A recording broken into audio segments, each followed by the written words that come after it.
Friends, ഇന്ത്യയിൽ നിന്ന് ഒരുപാട് ആളുകൾ ഇപ്പോൾ റഷ്യയിലേക്ക് വരുന്നുണ്ട്. കൺസ്ട്രക്ഷൻ ഫീൽഡിലേക്കാണ് മെയിനായിട്ട് ഇവർ ഉദ്ദേശിക്കുന്നത്. കാരണം അയൽ രാജ്യങ്ങളിൽ നിന്നുള്ള ആളുകളുടെ വരവ് വളരെയധികം കുറഞ്ഞിരിക്കുകയാണ്. അതിൻ്റെ റീസൺ എന്താണെന്ന് ചോദിച്ചു കഴിഞ്ഞാൽ, അവർക്ക് കൺസ്ട്രക്ഷൻ ഫീൽഡിലൊക്കെ വർക്ക് ചെയ്യുമ്പം 2-3 ലക്ഷം രൂപ വരെയാണ് സാലറി കൊടുക്കേണ്ടി വരിക. ഇന്ത്യക്കാർക്കാണെങ്കിൽ 65,000, 75,000, 1 lakh അത് മതി. അതുകൊണ്ട് കുറഞ്ഞ വേതനത്തിൽ ജോലി ചെയ്യാനാണ് ഇന്ത്യയിൽ നിന്നും ആഫ്രിക്കയിൽ നിന്നൊക്കെ ആളുകളെ ഇങ്ങോട്ട് കൊണ്ടുവരുന്നത്.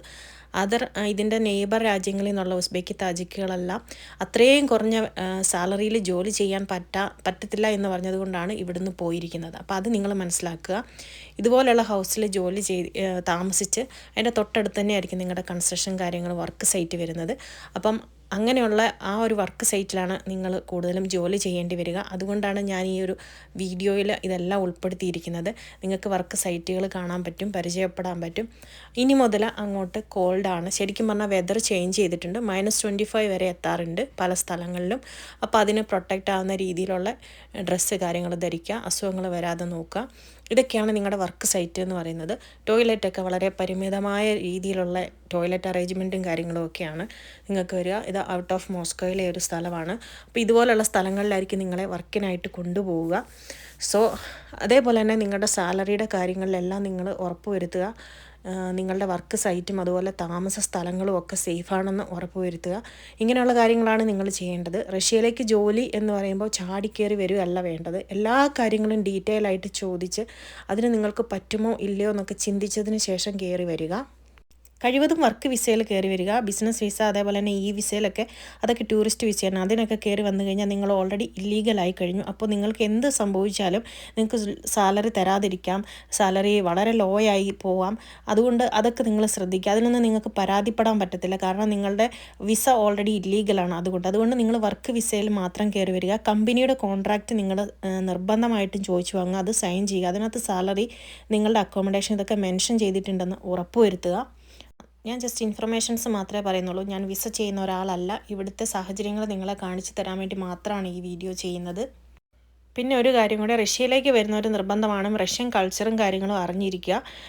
ഇന്ത്യൻസ് ഇവിടെ വന്നിട്ട് റഷ്യ ഭയങ്കര ഓപ്പൺ ആണെന്ന് വിചാരിച്ചിട്ട് റെസ്ക്വയറിലൊക്കെ പോയിട്ട് ഒരുപാട് കാര്യങ്ങളൊക്കെ കാട്ടിക്കൂട്ടി, അതൊക്കെ ഭയങ്കര മോശപ്പെട്ട കാര്യമാണ്.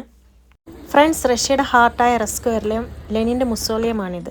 അതേപോലെ തന്നെ ലെനിനും സ്റ്റാലിനും ഉൾപ്പെടെയുള്ള ഒരുപാട് നേതാക്കന്മാർ അന്തിമിശ്രമം കൊള്ളുന്നൊരു സ്ഥലമാണിത്. അവിടെ വന്ന് ഇന്ത്യക്കാർ കാണിക്കുന്ന പേക്കൂത്താണ് ഈ കാണുന്നത്. അതിനകത്ത് എല്ലാ റഷ്യക്കാരും ഇട്ടേക്കുന്നത് ബാഡ് കമൻ്റാണ്.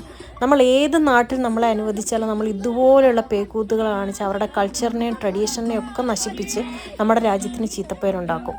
മോദിജി നമ്മുടെ രാജ്യത്തിൻ്റെ SH ഉയർത്താൻ വേണ്ടി എന്തൊക്കെ കഷ്ടപ്പാട് സഹിച്ച് കാര്യങ്ങൾ ചെയ്യുന്നുണ്ടെങ്കിൽ ഇതുപോലുള്ള പൗരന്മാരുണ്ടെങ്കിൽ അതൊന്നും നമുക്ക് സാധിക്കത്തില്ലാത്ത എല്ലാ രാജ്യങ്ങളും നമ്മളെ വെറുക്കുകയാണ്.